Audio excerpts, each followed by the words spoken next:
با یه ویدیوی دیگه. بچه ها ولی من مریضم. بچه ها تو رو خدا لایک و سابو بزنید. من به خدا خیلی وقت 4 تا ویدیو گذاشتم ولی کلا 4 تا سابسکرایبر دارم.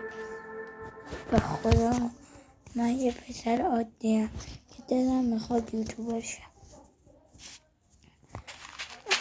من الان نه کامنت زیادی تو ویدیوام داشتم، نه لایک زیادی، نه ویو زیادی.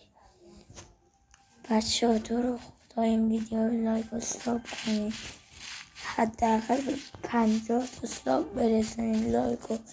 لایک و ساب لایک و کامنت نداشتین فدا سرتون، فقط به 50 تا ساب برسونید که من لایو بگیرم. بچه ها این سری من با سری سروایول ماینکرافت، فقط من کریتیوم.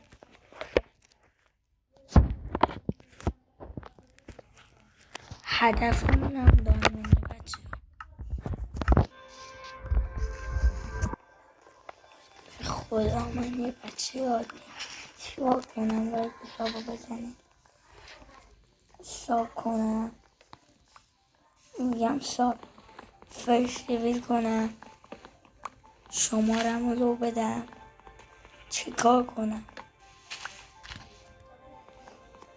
بگین تا من بکنم حتما این کارو.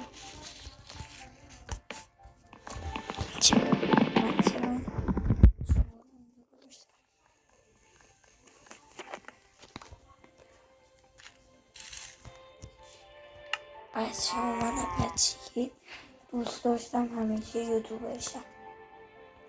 بعد شما الان میتونید با یه لایک کردن و ساب کردن جای منو به 1000 نفر دیگه، برای 1000 نفر دیگه بفرستین و به 1000 نفر دیگه نشون بدین. واسه یه فکتی بگم. ویو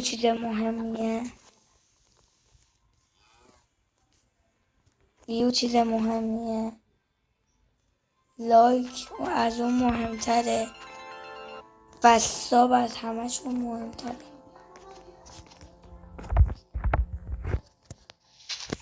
بچه ها من دایموند رو پیدا کنم برم بگیرم بخوابم.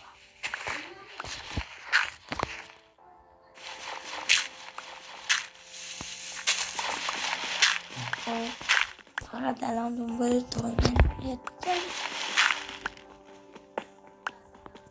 بعد شروع شدم. بچه ها تو رو خدا لایک و سابو بزن. هوا هم داره میزنه به سردی، پاییز شده، مدرسه هوا شده.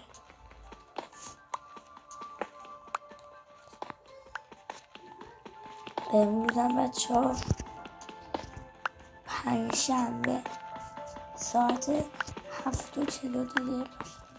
بچه ها من بدراک پلیرم، اینطور که قار نتونستیم پیدا کنیم. من الان خیلی یوتیوبرها رو میبینم، کلا 1 ماه نشده یوتیوبرم ولی به 1000 تا ساب رسوندینش. من الان 1 ماه 4 تا ویدیو رو گذاشتم ولی کلا ویو شده 20 تا، نه لایک گرفته.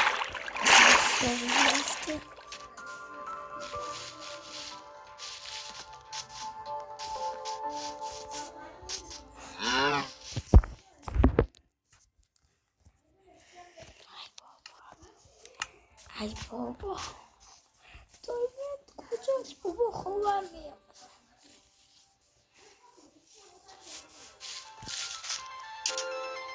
من الان یک کار لازم دارم، کار رو پیدا کنم، شاید بدونم دایموند رو پیدا کنم بزنم به چیز ببرم.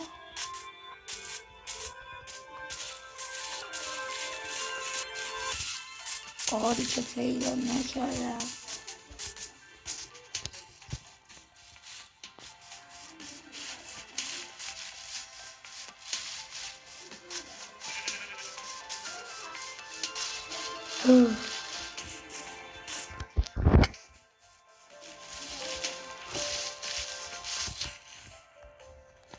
من که قار و دایمند رو پیدا نکردم، ولی تو لایک و ساب رو بزن.